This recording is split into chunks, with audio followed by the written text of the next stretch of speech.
Hello guys, welcome to our channel. आज हम class 12th के फिजिक्स का chapter number 2 electrostatic potential and capacitance का एग्जांपल नंबर 2.1 करने जा रहे हैं। लेट्स रीड द क्वेश्चन में हमें क्या बोला है, calculate the potential at a point P due to a charge of 4 into 10 की power minus 7 coulomb located 9 centimeter away, and B hence obtain the work done in bringing a charge of 2 into 10 की power minus 9 coulomb from infinity to point P. Does the answer depend on the path along which the charge is brought? तो देखो, सबसे पहले समझते हैं हमें question में बोला क्या है। हमें बोला क्या है क्वेश्चन में, हमें बोला है calculate the potential at a point P due to a charge. देखो, एक चार्ज है, मान लो यहाँ पर हमारा चार्ज Q रखा हुआ है और यहाँ पर हमारा जो पॉइंट है वो P है।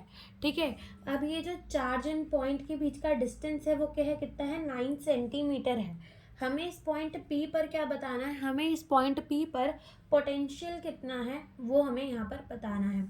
तो हम देख लेते हैं, Q जो चार्ज है वो हमें कितना गिवन है, 4 इंटू 10 की power minus 7 coulomb, and R कितना है, 9 सेंटीमीटर।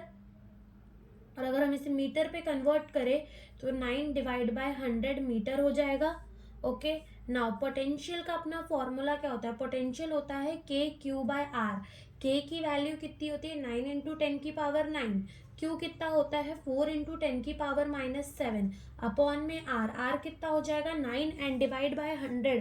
तो 100 को ऊपर भेज देंगे तो 100 को 10 की पावर 2 भी तो लिख सकते हैं, बिल्कुल लिख सकते हैं।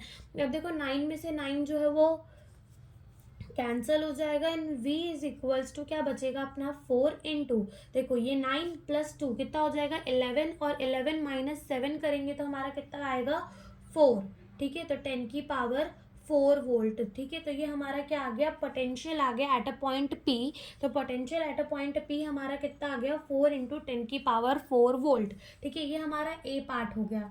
फिर अब बी पार्ट में हमसे क्या पूछ रहा है, बी पार्ट में हमसे पूछ रहा है कि हमें वर्क डन ऑब्टेन करना है इन ब्रिंगिंग द चार्ज। देखो, यहाँ पर हम अगेन हमारा क्यू चार्ज रखा हुआ है, यहाँ पर हमारा पॉइंट P है।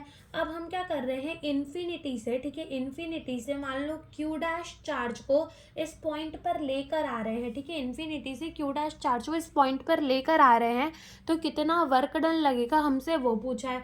अगर हम यहाँ पर हम देखें तो हमारा जो क्यू डैश चार्ज है वो कितना दे रखा है, 2 इंटू 10 की पावर माइनस 9 कूलम दे रखा है। ठीक है, अब देखो यहाँ पर अपन हमें पता है कि पोटेंशियल क्या होता है। देखो, पोटेंशियल जो है वो क्या होता है, work done in taking the charge from the infinity to the particular point B. Work done in bringing the charge from the infinity to the particular point P upon में that charge। तो ये हमारा क्या होता है, potential होता है। ठीक है, अब हमें क्या निकालना है, वर्क डन निकालना है। ठीक है, वर्क डन से हम इन्फिनिटी से एक पॉइंट P पर जो चार्ज को ला रहे हैं उसका, तो ये क्या हो जाएगा, पोटेंशियल इंटू क्यू डैश। तो पोटेंशियल अभी हमने निकाला P पॉइंट का कितना होता है, 4 इंटू 10 की पावर 4 वोल्ट, एंड चार्ज कितना हमें गिवन है, 2 इंटू 10 की पावर माइनस 9 कूलम। तो 4 टू जा कितना हो जाएगा, 8 इंटू 10 की पावर ये 10 की पावर माइनस 5 जूल। तो इतना वर्क डन हमें लगेगा इन्फिनिटी से इतने चार्ज को इस पॉइंट P पर लाने के लिए। ठीक है,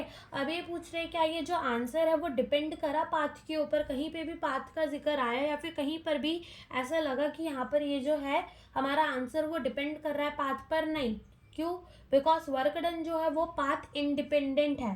तो यही हमसे इस क्वेश्चन में पूछा था। Thank you for watching the video.